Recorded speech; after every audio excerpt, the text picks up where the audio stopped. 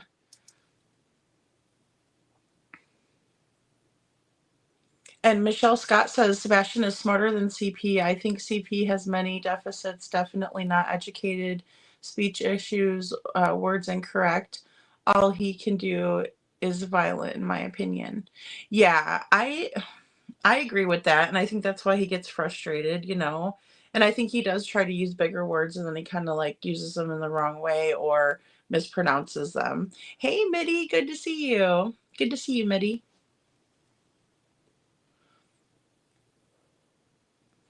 Town Chat Cafe says, in my opinion, it's possible that Mama Socks could have helped cover that expense of him being put in a school. I heard someone made a large amount spent on something that could have allegedly been part of it.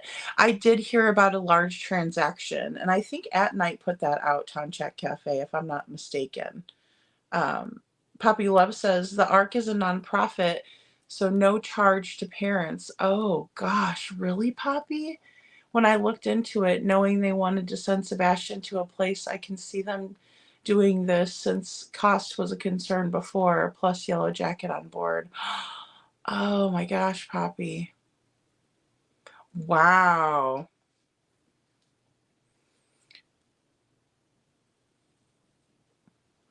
So no charge, huh? I'll have to look more into the ARC. Wow, that is crazy. That is just, I'm sorry, I didn't mean to pop it back up. Oh, okay, Lady for Justice says, also check local builders association. All blueprints originate there when bidding starts on HOAs. Okay, thank you. I know that they don't have an HOA. They don't. It sounded like they had, you know, more of like a, well, like a neighborhood run type of a deal, you know, where they just kind of watched out, neighborhood watch kind of thing. SI officer says, sadly, Chris won't do anything for Sebastian. In my opinion, he disowned him in every way possible, only enjoyed the torture physically, mentally, emotionally, allegedly. Yeah, I agree. I agree. And it's sad, you know, because I wish I didn't agree with that. But those are the two, and then I'll get more too for you guys, that we can just write letters to, you know, and maybe if we can even email. Hey, Bubby, good to see you.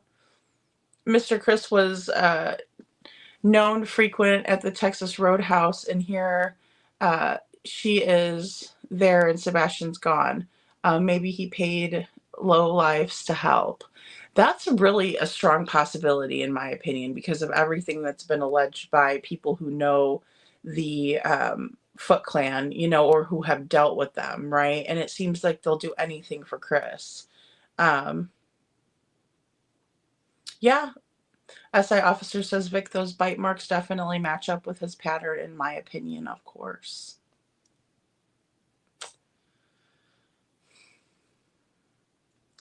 And Michelle says, News Seth went on to expose Sumner County Sheriff's Office. Weird at the end. Asked for any info to call Sumner County Sheriff's Office. They are the ones the complaint is about. Does no one listen in the state, in my opinion. I know, and that is frustrating, Michelle Scott. You're so right. That is so frustrating. And you know, I mean, everything kind of goes right back to them, right? And I just keep remembering when we were slow jamming the news, and Chris going, call the TBI, and I'm like, oh my gosh, you know, which I don't mean to, you know, say that they aren't going to do anything when you call them. It's just, it is frustrating. It reminded me of that when you said it.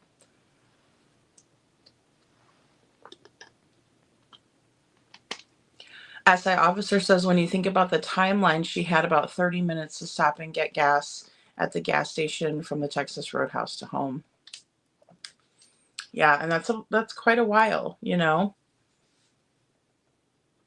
I don't know why we did not hear of that, Vic. Why did we not hear of them checking those bite marks patterns?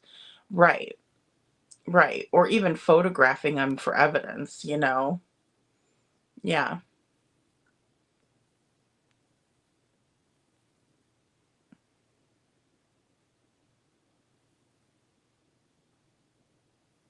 Yeah, how can you not care enough to come forward for a missing child? Oh my gosh, I know, Vic.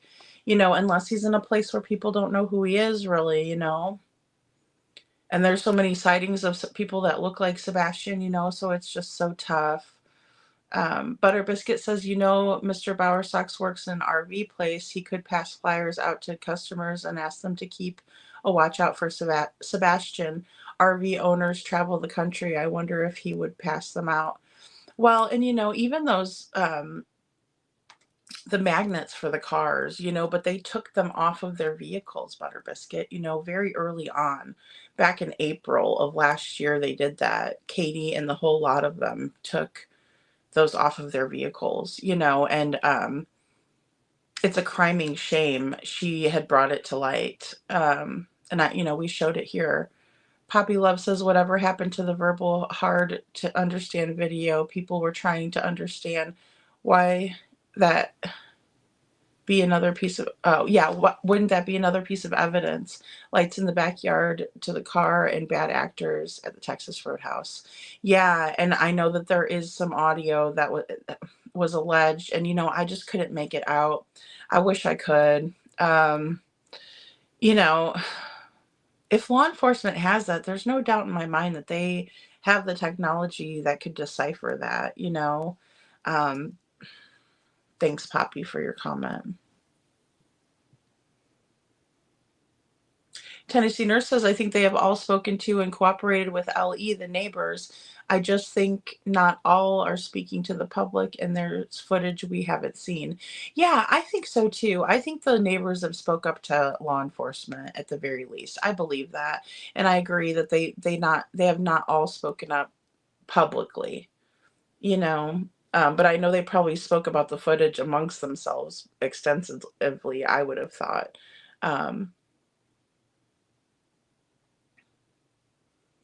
Yeah, yeah, Social Butterfly says, wonder what time all these people called Melissa, Katie's friend, Kathy, what before the call to HPD? Yeah. Yeah, the sheriff's office, you know. SI officer says, Poppy Love, there's been a lot of videos taken down and no longer on certain platforms for a particular reason. I'm certain in this case. I agree with that, SI officer. There's more than people could have really even imagined. Honestly, I was floored. The feet and the wells make a great pair, Vic says. Wish we could get CP's statements from all the videos to one and submit to major outlets showing how he truly is, and CPS reports no one knows about, seems, in my opinion. Yeah, Michelle, and the thing is that, you know, even if we do give these over, I mean, gosh, there'd be hours and hours and hours of this. I mean, he has just gone on and on and on and on, just saying random horrible things that no step parent or anybody would ever think to say about a kid, you know. I don't know why KP isn't demanding answers, you know, and I can't even fault Chris for that one because he is a stepdad. You know, I mean, if he wants to look at it like that, who's having Katie pay for her own stuff and things like that, you know, then fine. But Katie, where are you at, you know?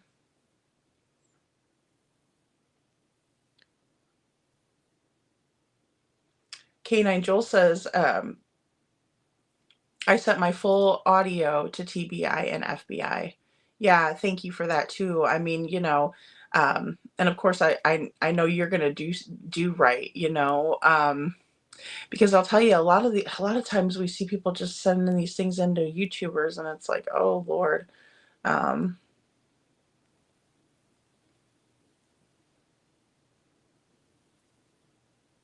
Aw, hey, Mitty. And Show Poodle says to the public, well, to the public, what they know, the time is here, all in my opinion. I think this is the best time to come out. I really do, especially with Seth going down there. I think that would be just a courtesy that would be nice to have, you know? Um, yeah, that individual has always been my number one sus, in my opinion, says Jules. Yeah, absolutely.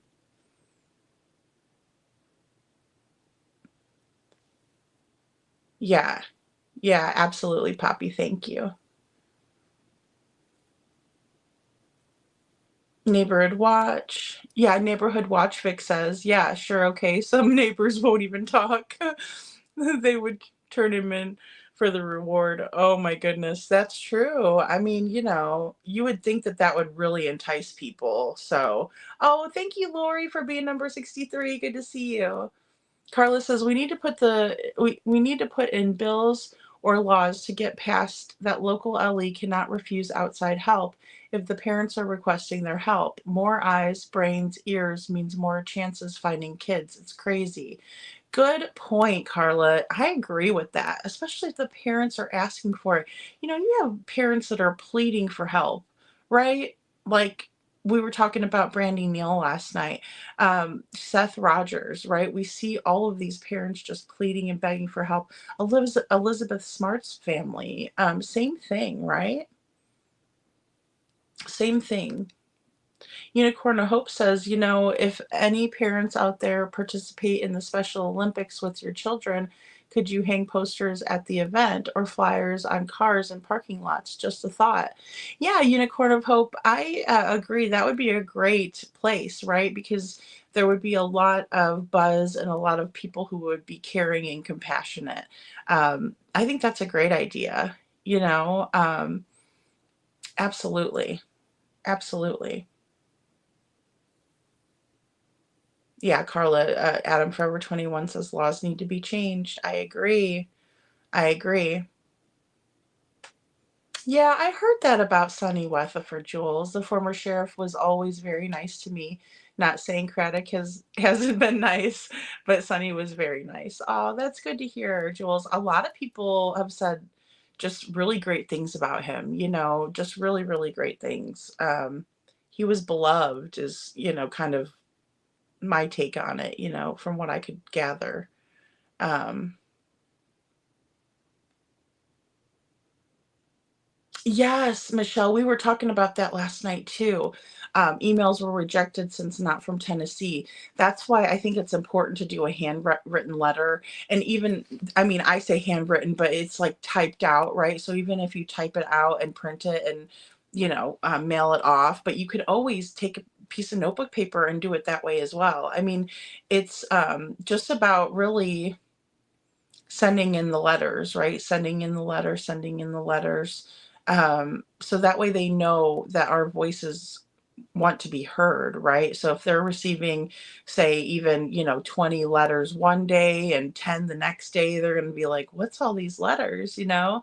And again, I can't guarantee they're going to read them or care or anything like that, but I think that it would be important to spread awareness. And then I really think it's important again, you know, on the government level, because they do need, you know, I'm under the impression that they do have to read when they come, you know, no matter where they come from, governor, state capital, um, yeah, and the AG's office. So I'm going to work on getting those together too. Oh, that's wonderful. Adam Forever 21 says Unicorn of Hope. Me and my family do a lot of those events. Definitely will be putting out posters. Yeah, Relay for Life is another really good one.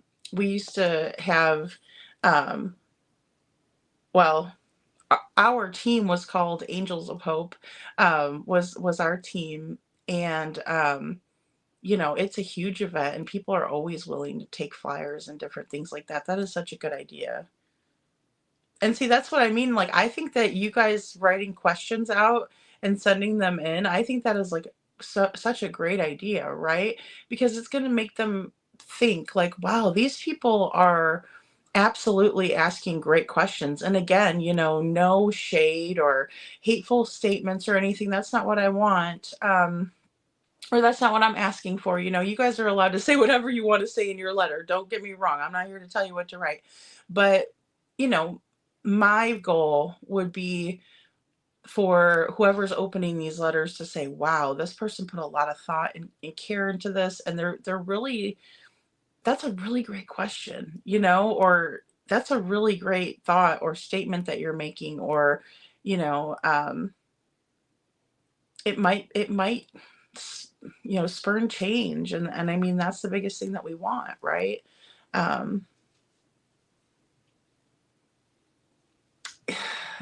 I agree. Carla says it's crazy that local law enforcement can stop extra help. The world should be happy for anyone skilled in finding missing to come to the aid of finding a child. I agree. 100%. Yes. Yeah. We should all work together. It shouldn't be anything where we hinder each other at all. No matter what we all think, even if somebody thinks, yeah, Sebastian definitely walked out. Yeah, absolutely. Oh no, Lori, I know. I went on after Lollies because I was like so behind. And so because I wasn't paying attention to the time, and then I looked over, I'm like, oh my gosh, it's already 11. But I'm glad you caught me. I'm glad you caught me. And Butter Biscuit says, lady, I just wanted you to know to de-stress, and I have been coming in quietly and slipping juice boxes and coloring. We may need to restock. Butter Biscuit. That's great. Aw, thank you. I appreciate that. Oh my goodness, our friend poor Detroit Rock City. I put her in timeout yesterday, and oh my gosh. Vic says, look who is running the case. Someone who describes the snuggle struggle as a R. I know, Vic. I mean, and I was really hoping, because it was so long ago, but I can't ever discount that, once we've seen it. Yeah, they did find an audio from that night, allegedly, Town Chat Cafe, because one of the cameras had audio that actually picked it up, but it was so, I mean, I don't even want to call it grainy. It was just so hard to really decipher. Yeah, it was, I don't know. It was tough. I can't make heads or tails of it, so I haven't really talked too much about it. No excuse whatsoever for the statement he said. No, I agree, Vic. Absolutely. There's no excuse for a lot of the things he said, and you can't really even backtrack for it. And SA officer says, I think honestly, we all know why certain individuals do not speak up, are not persistent in wanting answers that remain crickets for a purpose and a reason. So focus is not on them and answers. I agree 100%. Yeah, absolutely, SA officer. Well, that's a good point. Butter Biscuit says, I feel sorry for Seth, but I don't think Ellie can share leads or tips with anyone involved in Sebastian's life. Yeah, I wish they would. Just with maybe a certain lead, like say working with him on it. So say, hey, I'm tracking this lead down. Is this something that you guys are working on already? Just to kind of, so that way they wouldn't have to do double work. But I know what you're saying. They're wanting to protect the integrity of the investigation, right? So I get that. Yes, that's true. SI officer, make sure you send it into all agencies, anything that you have. Absolutely. That's super important. Super duper important. I know. I wish I did too, Tennessee Nurse. But I mean, I can't, I'm like at about a 5% with that, I'm about, and then maybe 20% that it was a snap situation where it wasn't premeditated, and then, probably 75% premeditated all the way, from start to finish. It was planned, and the farther that we get into it is the more can't help but think that there was a level of premeditation, absolutely. Yeah. In a criminal investigation, nothing should be refused or controlled. I agree, SI officer. And no stone left unturned, right? We heard that a lot, but it's the truth. And then also, don't keep tunnel vision. Remember that you have to keep all of your options open until you can kind of shut one down. And in my opinion, that's kind of why I shut down the Sebastian walked away theory, or blame Sebastian theory is what I've kind of been calling it, because that's how I feel, out of my own frustration. But, I just don't see that being on the table with, what law enforcement has said. And they have said that there's no evidence that he left the house, right? But they do think that he came home. So again, it's confusing. And Carlos says, Butter Biscuit, the LE needs to be following leads sent to them and searching for this child. They have one person in the case. I'm positive he's not working the case 40 hours a week. Talking about Brandon Carter, and I agree, they need to be working the case. I believe so, Vic. I think the billboard campaigns are running strong. I really do. I haven't heard anything otherwise. So I do believe that to be true, to the best of my knowledge, Hey, Miss Priss, good to see you. And Show Poodle says, Justin has it on several videos. Do not remember which streams, but there are several. Oh, okay. Thanks, Show Poodles. Oh, thanks, Miss Priss. Aw, thanks for the green hearts, Lori.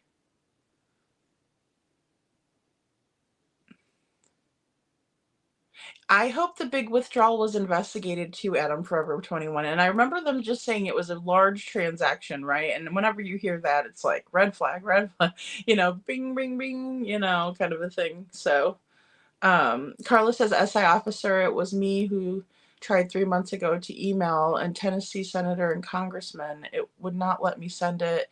It said I do not live in Tennessee and I could not send them an email. Oh my gosh. That's so strange. I don't understand that. Because, you would think a concerned citizen is a concerned citizen, although I guess you'd have to be a native of Tennessee. Yeah, it's just odd. Oh, Town Chat Cafe says, I just wanted to add a note regarding the banner is that I didn't want to put out the reward because it was about fighting Sebastian, not about the money. Yeah, absolutely. And, awareness is the biggest thing, right? I was glad that Crime Time Buzz had, this updated $500,000 reward one. People are still donating to it actively, right? So it could jump up, right? Now it's at $500,000. It's just important, I think, to entice people to say something, Yes, she was a trip tonight. Oh my goodness, she did a good job. It was wild. It was wild. And I watched a little bit of that live and then I thought, oh boy, and I didn't get a chance to finish it. But then I saw that she was on and I thought, I'm gonna go over and check it out.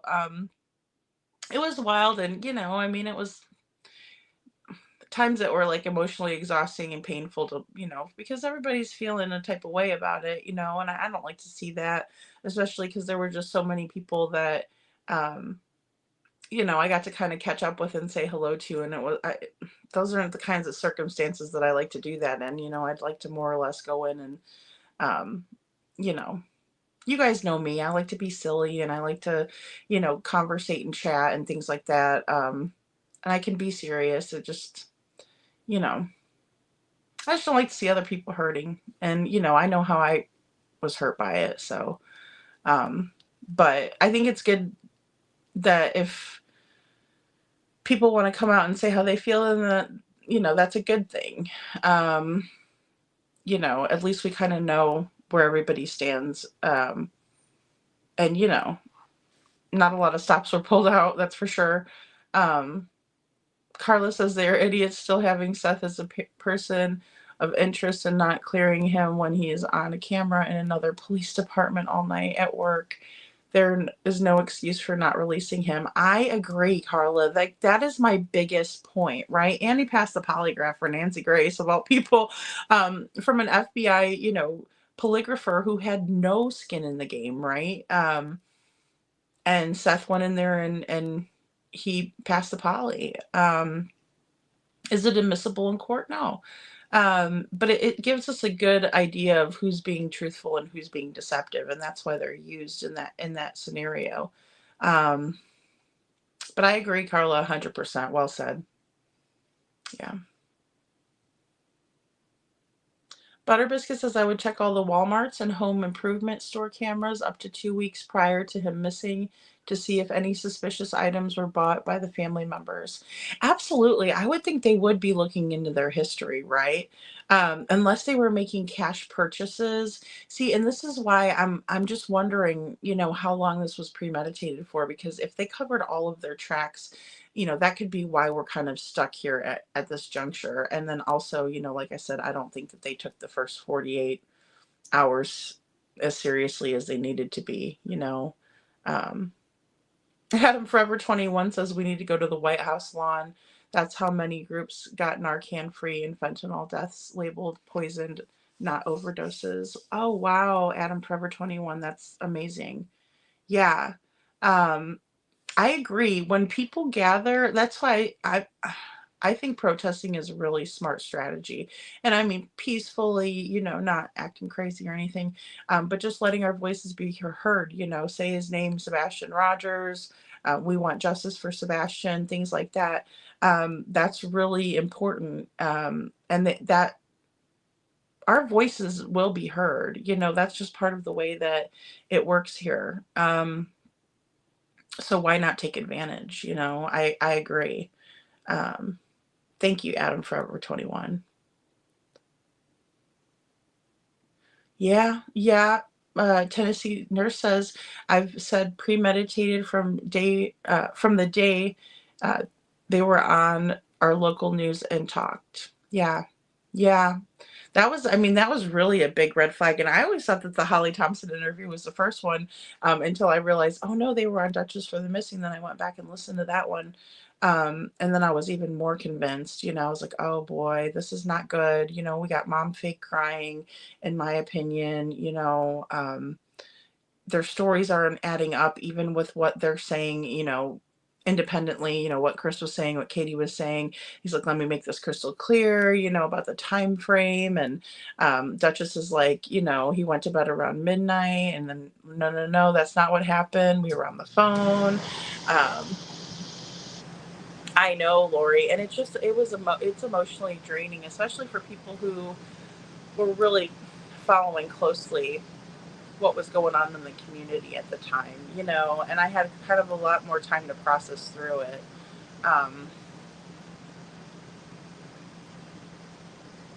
Planned right down to the sneakers, Vic says. Yeah, who buys the same sneakers as their son?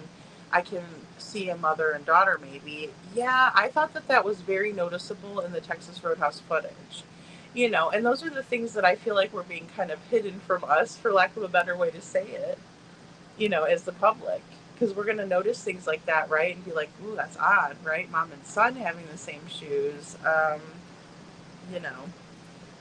Tom Chat Cafe says, in my opinion, what makes me think he is in a place because it kind of matches up with the Netflix movie, The Program. Guess I am just trying to keep positive that he's still alive somewhere. Yeah, no, I appreciate that, Tom Chat Cafe, and you're right. That movie, The Program, was something else. I mean, it really puts it into perspective that there are legitimate places, absolutely real life, that will take children at their parents' wishes, and then it's just they're a part of their system. It's very odd, and it's something that you just don't expect, right? But in that documentary, they absolutely made the parents believe that that was the last hope for their child, right? And some of them even faked drug tests and things like that. And some of the victims of that at the end were just happy to show their parents, like, look, I didn't fail this initial test, and they told you that I did, and that I was a bad kid, but I'm not. Really powerful. And it's not the only place, you know, Provo, Utah, we talked about with, you know, Paris Hilton. Hey, Sammy. Sammy says, let's ride. I had to be silly with that, Sammy, just because I was like, oh boy, we're going to need to do something, but I want to keep it light, you know, I want to keep it light. Because I understand everybody's frustrated. Gosh, I am so frustrated. And then seeing Seth come out like that, I was just like rooting for him. You know, and I know you guys all are too. An SI officer says, in my opinion, either days prior, the person wandering through yards that was suspicious, they were looking for camera placement and possibly staged to call a suspicious person in an area or abduction. Oh, that's a great point. It was also stated that the night that he went missing, there was a witness assault on a man in all black with night vision goggles. Oh, SI officer, I remember hearing something about that. I do remember that. Didn't Bobby say something about night vision goggles? Some guy. Tennessee nurse says no billboards anywhere here. That is on the list. I've asked a few times, no response. Really? I'll have to look into the blip billboards because I thought they were up and going. One of the ones that I brought in, I know this one. Do I still have it on here? Or did I erase it? Because I know Mom ended up had sent me that one. Oh, maybe I erased it out of here. It wasn't the Google it, y'all, and it wasn't who took me. Oh, because I uploaded more photos for Lily and Jack and stuff like that. Okay, so no, I don't have it on here, but I know that she drove past one and snapped a shot for me.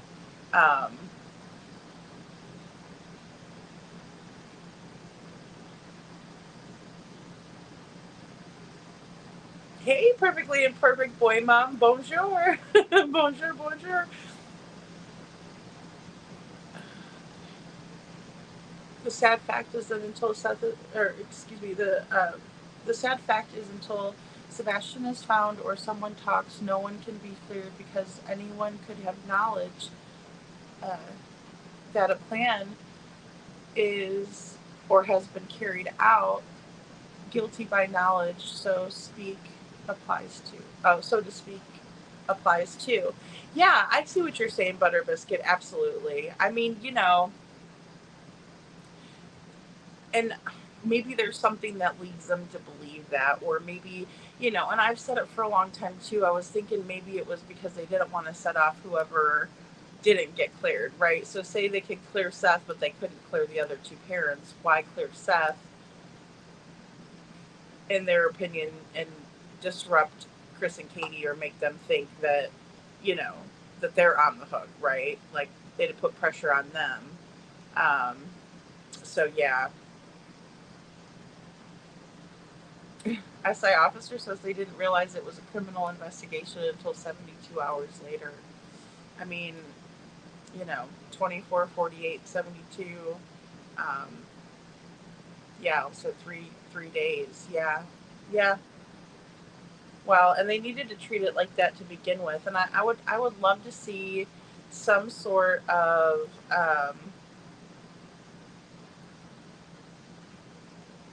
I would just really like, I would have liked to have seen some sort of accountability there. I mean, you know.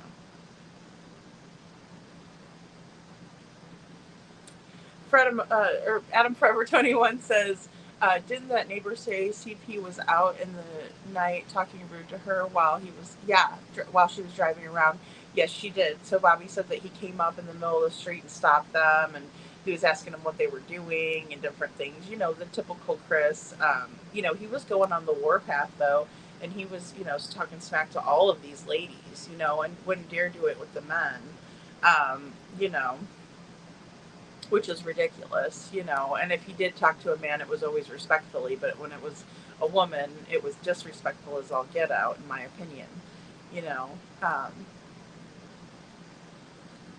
And Time Check Cafe says, oh my gosh, yes, I remember that being said.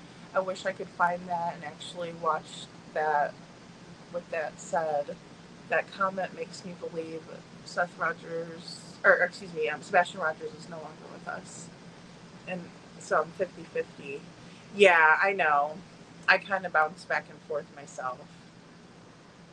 Butter Biscuit says, sometimes Ellie will say someone isn't a suspect because they want them to feel comfortable. Absolutely, Butter Biscuit. And I really do think that that would be something that is valid, right? And a smart strategy, really. You know, because I know it's frustrating for us and I know it's frustrating for Seth, but that would be a very smart strategy on the part of law enforcement. And I don't think they're, you know, I've even said on the channel, and kind of even showed that when I was deep diving on Eric Craddock. I mean, he's very intelligent, right? He went to Northwestern University. You know, he's not, you know, he's not an unintelligent guy by any means, at all. You know, he's had a lot of accomplishments. I'll say that. Do I agree with his, you know, his style of things? Oh gosh, no. You know, but I also can't discount the fact that I know he's not, you know, like it'd be different if I thought he was like a complete moron, you know what I mean? But I don't think that. I don't. I'd be lying if I thought, you know, or I would just be being like vindictive if I was saying, you know, he's a real dummy, you know, because I really don't think he's dumb. Time Chat Cafe says, and with that said about the Netflix movie, if Sebastian Rogers did get out when he turned 18, it would make it look like he was kidnapped and they would all come out innocent allegedly. Oh, that he wasn't kidnapped. Yeah, well, and I mean, that's a very real possibility. You know, I mean, maybe they think they could get away with that. I don't know. Terry Lynn was saying something about when he turns 18 too, and that's weird. Town Chat Cafe says, I think Bobby's son saw him one night when he was out on the deck. Yeah, he did. Well, they were saying like with the night, thank you, the night vision goggles and all that. Oh, yay! Back with the pizza run, Little Miss Sharon. We go every year, 3,000 of us. Wow, that's amazing, Adam Forever 21. That is wonderful. 3,000 strong. I mean, that's how you make a difference. That is fantastic. That is fantastic. And just a gathering of people for a common goal is really a beautiful thing, especially 3,000 people. Wow, that is just amazing. Tennessee Nurse says, Vic, I personally never known of one that is completely free. There are different types of individual and federal fundings to make it free for the family, but still a trail. Yeah, and that's where I get caught up. But I'll tell you, a lot of these places don't leave a trail behind, right?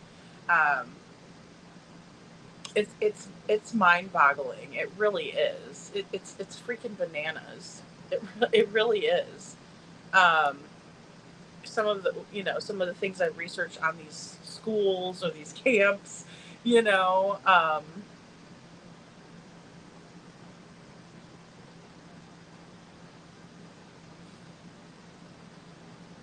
I think that's a good idea, Michelle. Yeah. The day KP and Sebastian went to the Texas Roadhouse the whole day should go back and look for hardware stores in those areas and check security cams. Yeah, they had a full day that day, boy. They really did. They really did.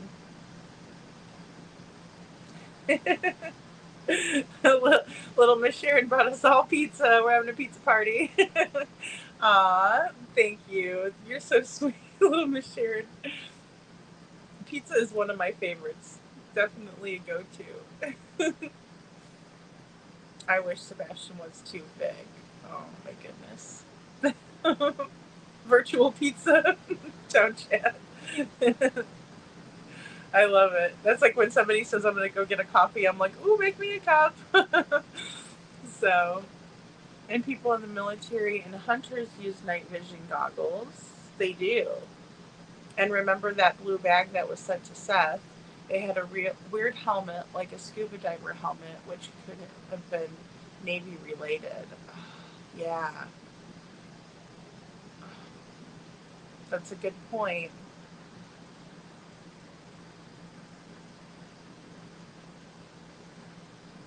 You know, Vic, really awful things. Like some of the girls, like in the program, for instance, they find all of the records, and it's like an abandoned school, right? But that's where they held the program. And a bunch of the survivors go back and they go through all of the, paper that was there. I mean, they had tons and tons of paper, boxes and boxes. They also had discs, CDs with video footage of just kids getting the crap knocked out of them, right? Because some of them did have behavioral problems. Some of them had addiction issues. Some of them didn't have anything wrong with them at all, but the program directors, that had talked with the parents pretty much brainwashed the parents into thinking this was the only thing that was going to help their kids. And so a lot of them just went along with it.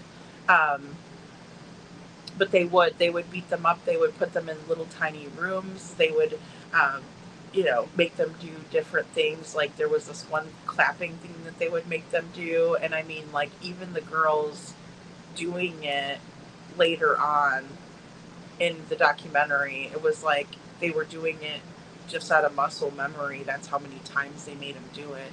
And there were different levels that you would get through. But the really crazy part is that these children received no education in these facilities. They were in poor condition, right? The food was terrible, like bottom of the barrel. And one of the most interesting things was that these children were basically forced to complete this program or they weren't able to leave.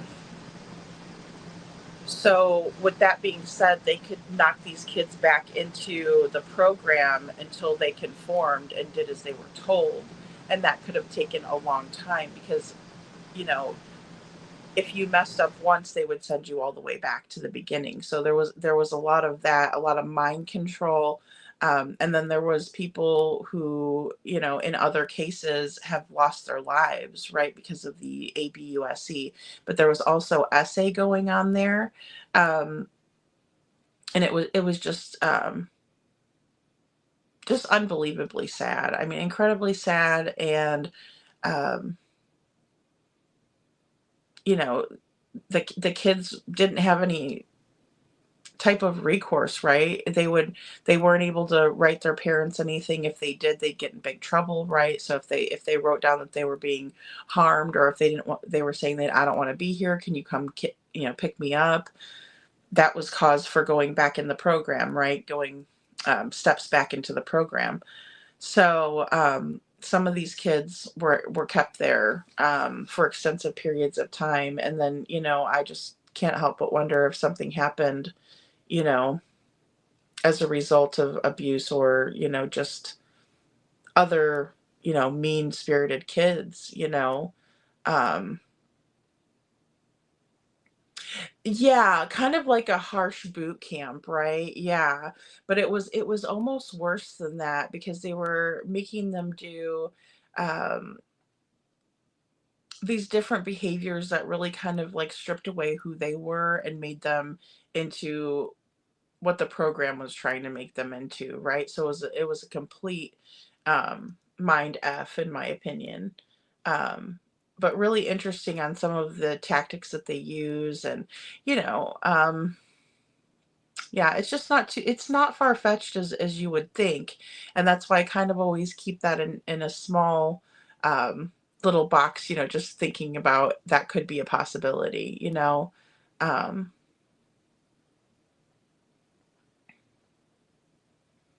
Wow, yeah, I remember that. Yeah, Town Chat Cafe said, SI officer, it was on Crime Time Buzz channel a while back. Seth was asking for help of where it came from, sent it. It looks like a small gift paper, gift bag. Yeah. I remember that, and they had like a weird, like little logo on it. I do remember that.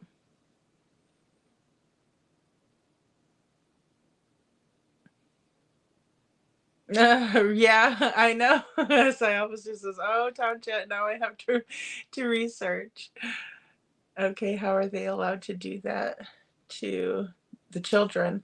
Because their parents sign them up for it, and their parents are, and they even had seminars for the parents too, right? So they were thinking that they were doing the right thing, and they had like these support groups. It was really amazing, the documentary. I'll have to go back and watch that. Maybe we could do that for Monday Night Raw. Um the schools theory, because I do want to look up this ARC place. I want to look up the ARC, or ARC. I don't know if I'm even saying that correctly, um, but I think this would be a good time to kind of bring that up, just as something to think about, to consider, and then also to bring awareness, because like I said, it's weird how some of these and I might be able to just like get direct quotes, right, and then read them off to you guys from what this was from the director of da da da da da. You know what I mean? Just in case you guys don't have Netflix, and also because I think it's like worth talking about to bring awareness, because there were some very notable moments where it was one of the survivors and another gal. They were making phone calls, and they were pretending like they were parents, just like their parents were, right? I have a troubled teen. I don't know what to do, da da da. And they're like, "Oh, we'll just come pick them up in the middle of the night. Yeah, we'll just come down and do that." And it was like, what in the world? And it was something that was so absolutely normalized and minimized, to the point where it was just very like nonchalant, like, yeah, we'll come pick them up in the middle of the night. They do this to make the children disoriented. I can also get a couple of like quotes from Paris Hilton. She's done a lot of advocacy. I wonder if there's some things that they wouldn't strike me on, but I always worry about that. I always worry about getting struck or something, because I don't want to do that. But Adam Forever 21 says pizza's my favorite. But I think it's really important to bring awareness about it, because people don't really realize that the extent, and I honestly didn't either until I saw Paris Hilton, and then I also saw this program, and I was like, whoa, this is crazy. Like, so if the parents sign them away, somebody will just come and pick them up in the middle of the night, and off they go, and it's super secretive. And as long as you're paying to keep them there, they'll stay there, they'll keep them. Now there would be a money trail. I mean, there'd be a trail. So but I'll do some research, and we'll talk about that on Monday. And I hope you guys all have a great Memorial Day weekend too. So if you're all traveling, if anybody's traveling, I hope that you have safe travels, and I hope that you guys have fun. And woohoo! It's kicking off the summertime, right? So it should be great. I know that I'm gonna get together a list of these numbers, and I'll do like a short. I'll probably put it in like a short, because I don't know, now that the shorts are longer, it's like a 3-minute time frame, but I'll definitely put them out there, and we can start doing that, and then I'll just start doing segments, and you guys can just send it in. If you guys want to send me in questions or something, just put in the subject line special segment or questions for the segment. I haven't really came up with a solid name, but I'm thinking like, we the people want to know, or we the people want answers. Where is Sebastian? Stuff like that. But it'll be kind of something that will highlight, and you know, like I said, we can kind of share um, different questions and different things that we're going to ask, and or that we would like to. But I think it's really important, and I think the push towards that pressure is something that they will listen to, because our voices are to be heard. Like, we're the ones that run the show, really. We just have to remember that, because I know it is difficult, because sometimes we can feel so helpless, but we have more power than we think we do, right? Because the public officials, they really work for us, right? Because they're elected and they want to make us happy. So then that way we will continue to elect them. We are working with a little bit of a different circumstance in Hendersonville and Sumner County. But I don't think that, and especially it's 2025, I don't think that there isn't a way around that. I think that it's important for us to stand up, and to stand up with Seth and be like, hey, this isn't all on your shoulders, right? Here, you could use this shoulder of mine. I got an extra shoulder. Come on. Let's put some of that onto me, and I'll type up a letter. I'll write a letter. I'll make a phone call. I think that's really important. And he did come out and ask us to do that. Even a couple of months ago. I think it was 2 months ago now. I'd have to go back and check on his live.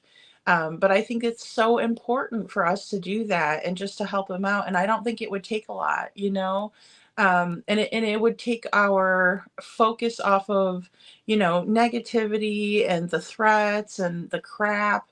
And we can be like, hey, I took a stand and I did something positive today, right? It'd make us feel good. So, oh, Vic says 3:33 a.m. time to pray to the angels. Perfect timing. Aw, Vic. That's so sweet.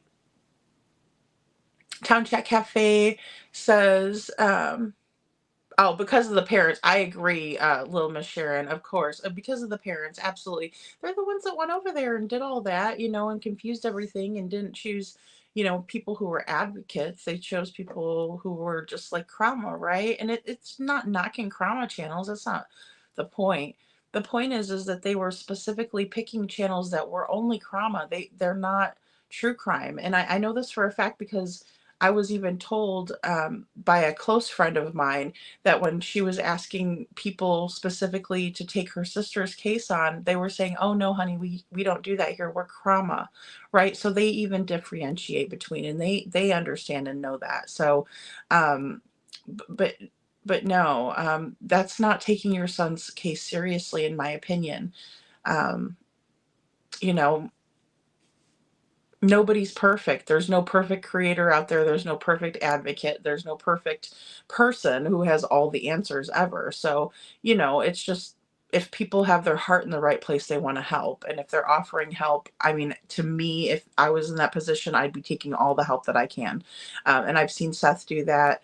But I've seen that them going straight to those Krama channels and, causing trouble. And then it's chaotic and confusing and misinformation left and right. And Town Chat says, Lady Freedom, if you can find a photo of that gift bag and show it to us next time. Okay, yeah, let me go look and see if I can find that too. The photo. I remember that was a couple of months ago, or maybe even like two and a half months, maybe. Photo of the bag.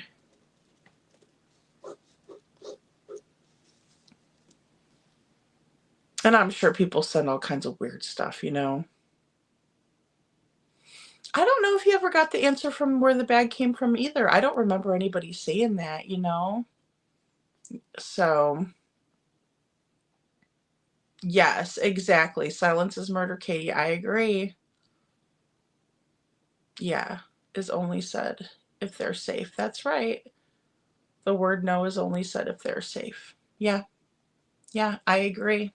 And, and that's something that we have to be mindful of, because I agree with that. If they're not saying anything, that's just as bad as doing something, lying by omission, any of that, um, February or March. That's what I was thinking, Town Chat Cafe. I was thinking back, I was like, I think I remember seeing that. And I think it was on, yeah, it was on Crime Time. So I'm gonna have to go back and look through her lives and see. Thank you. Thank you, Town Chat. Yeah, because I'm gonna be off tomorrow, but I'm definitely thinking about, after I get off here, starting the program again. It's like a 3-part series, but if I can pull off some of that stuff, that way we can talk about it. Just so you guys know, like, some of the tactics that were used, I can't off the top of my head remember exactly what they were called, but you'd be so surprised. You'd be like baffled by it, I think, because it's just a systematic approach to abuse and dehumanization of these children. It was absolutely heartbreaking to watch, right? And the search for accountability was the reason for the documentary, in my opinion, from what I could take away from it. Um, just the validation that they didn't belong in that program, and they weren't bad kids after all, and things like that. So but I think it's important to acknowledge it, because it does exist. And there may be circumstances where kids are being reported missing, and they're really in those places, right? And just maybe they got hurt or something like that. And I mean, I don't know. I think it's worth examining, but I also want to look at the ARC, because that's interesting that you guys said it was a non-for-profit. So, yeah.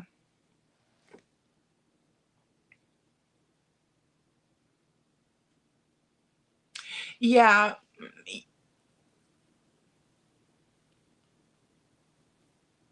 Yes. So tomorrow I'll be off. I'll be off tomorrow, Town Chat. Are you going to be on tomorrow night? If not, when is the next time you'll be on, and what time? I'm thinking Monday Night Raw, and I'm gonna try to do like a 10:30. I like doing 10 or 10:30 is my favorite time slot. Sometimes I don't get to do it because it'll be too loud in here and still, like, bustling around. But yeah, I'm thinking Monday Night Raw. We'll do that. We'll do the program, and the schools. We'll just talk about the schools, right? And then the camps and stuff, because I know there's a couple of camps people had sent me. I'm gonna have to look back. Um, but just it would be really interesting. And then, like I said, keep a lookout for the short that I'll put out, a short kind of with a list of the different resources that we can hit up, because I think the more that we do that as a team, like Adam Forever 21 was saying, 3,000 people on the White House lawn, I mean, that creates change. That is everybody standing together and saying, hey, enough is enough, we're not going to take this anymore. And I think that us doing any little bit of this, even if everybody writes one letter to whatever entity, right? One person writes to DA Whitley, the other one, somebody else writes to the governor, somebody, like I said, if they start getting, letters, 10 letters a day, I mean, we could really build some momentum with that. Even at 20 letters, 30 letters, then they're going to really start saying, what is going on? How come we're getting all of these letters, right? And it just really, lets them know that we're still here, right? It's reminds me of like Horton Hears a Who, like, right, we are here, we are here, we are here. But yeah, I mean, we're here. We still care about Sebastian. Seth isn't the only one that cares about him. He's not the only one fighting for him. And I think that would be just a tremendous good that we can all do, and show how we can stand together, because it's so important. And the support and love Seth would feel from that, I think it would just be so worth it, because I want to hear about this. I want to hear about your letters. Don't be shy. Send it to me. I'm not going to say, SI officer, sorry, you're the one that I popped up there, but I'm not going to say this is from SI officer, and, her address is this, and she lives over here, and this is what she thinks. No, I mean, you could say, hey, I just want you to read it out, or hey, this is my question that I asked Sumner County, and just so it could be a part of the segment. And again, that way Seth knows, like, hey, you're not alone. You're not alone. We got your back. We still got you. We're still praying for Sebastian. We're still hoping for him. But the public show of support is so important, especially if we could do it together, right? The more letters that they get in a day, the better. And again, please make your letters respectful and kind. And, if you feel so inclined, even say thank you for all the hard work that you've been doing on Sebastian's case. We understand that you're working hard, right? Because at the end of the day, we don't know what's being done. We don't know what's being withheld for good reason. And so, and also it's just, if somebody says pretty please to me, I'm going to probably say, okay. If somebody says, damn it, do it right now, I might be a little bit apt to not do it as fast, or I might, want them to ask me nicer. So, just something to keep in mind. But, we can always also show a bit of frustration respectfully, right? Like, enough is enough because Sebastian deserves better. That would be something that would be okay, I think, and then that wouldn't be taken as accusatory or hateful language. But it would just be a matter of fact statement, right? Sebastian deserves better. We're still here. We're still wondering what's going on and what happened to him. We want answers. And that's our right as citizens to ask those questions. Swims like a fish. Oh my goodness. Town chat. That one gets me. Yeah, I know. I agree, SI officer. They're treating this like a riddle game, a puzzle. They piss me off so bad. Well, and it does me too. And just the fact that they're like I said, it's almost like doing a puzzle with somebody and them keeping pieces from you, and withholding them, and then watching you struggle to find out where the right pieces are, and then they're sitting there holding them, and that's probably how Seth feels. I would think it's kind of how I perceive it anyway. So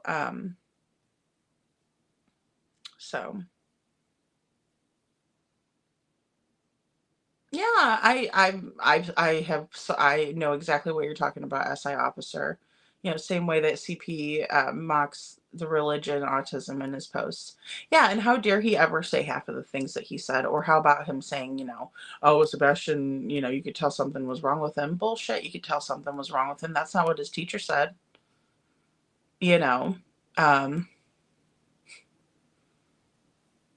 I know there's something definitely wrong with Chris, and the minute that I saw the guy, I could identify that there was something wrong with him. The minute that I saw Sebastian, I fell in love with him, and I thought he was the cutest guy ever, and just the sweetest kid, and loving, caring, smart, loves animals, right? Loves his mom, loves his dad, loves his grandma, loves life. You could just tell. What did Seth say? He's like a deer prancing through the woods, right? Taking everything in. Yeah, never thought the thought never crossed my mind what's wrong with Sebastian. But the minute that I saw Chris Proudfoot and he opened his big mouth, oh good Lord, I'll tell you, I was like, what the fuck's wrong with this guy? That's exactly what I thought. And then I was like, oh shit, he's a narcissist. Oh boy, he's a malignant narcissist. That was my thought process. So loves cats. Yes, Vic loves cats.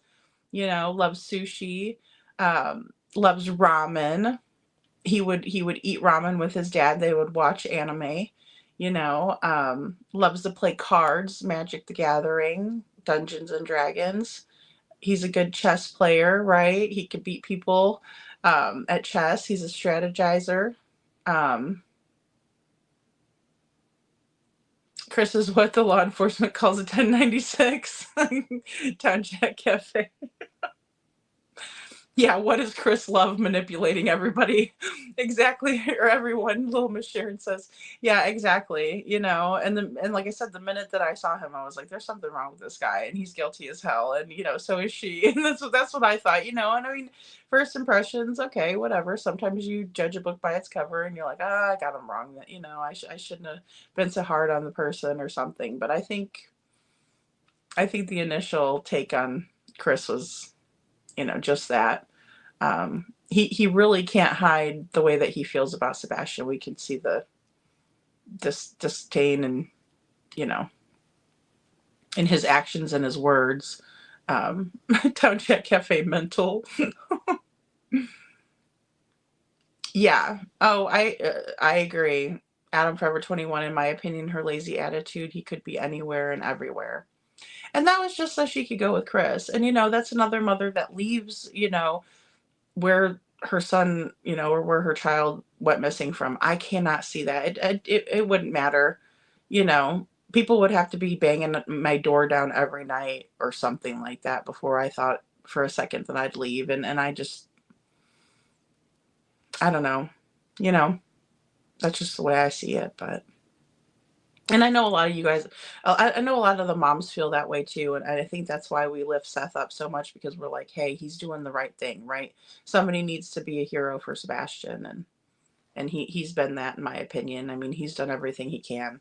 He's still out there. He's still demanding answers. And that's what we really need, someone out there for Sebastian. That's what Sebastian deserves. He deserves so much better.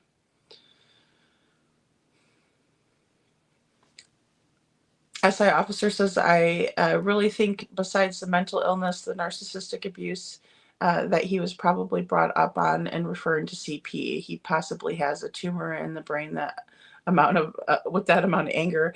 Well, and that's really what causes narcissism, is the deep trauma that they have endured, right?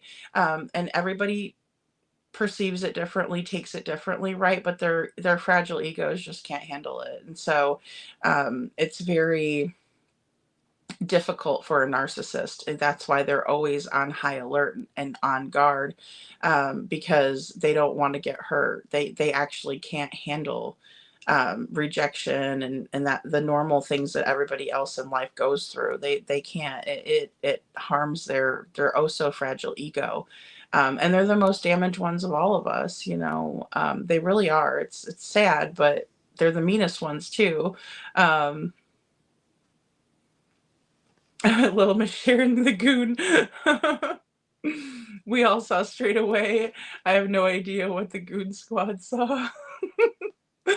Well, and I don't know either. I just think it was better to be on the opposition, but then I wonder, because there's all of these like locals too, and I'm still kind of trying to figure that out before we kind of fully discuss it. But there's a lot of locals in the case that have really caused a lot of issues, and you don't typically see things like that. It's very strange. And then you also hear like odd statements from even Bobby the neighbor, when she says, we just want everybody out of our neighborhood, and we don't want, I don't want to see the signs up and stuff like that. Like, to me, and no shade at Bobby the neighbor. I mean, I don't dislike her or anything, but it's just, and I thought she was brave for coming forward.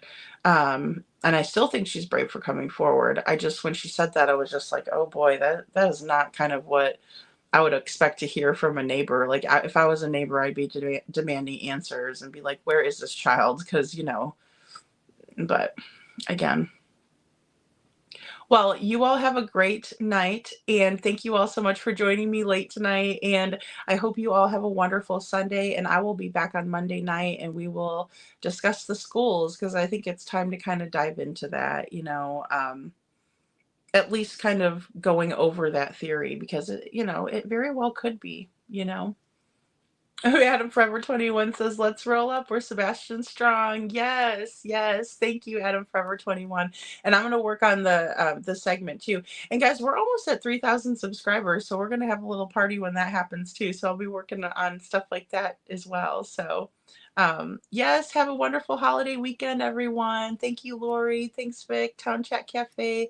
Good to see all of you guys as always, and thank you so much. And definitely pray for Sebastian. And if there's anyone or anything you guys can think of off the top of your head, if you wanted me to add that into, just put special segment in the subject line, just so I'll remember, or I can not remember, but identify them. And then we'll kind of go from there too. If there's any kind of anyone that you think we should be writing to or adding to our list of people to send, you know. So you're welcome, little Miss Sharon. Good night, you guys. Thank you so much. Thank you.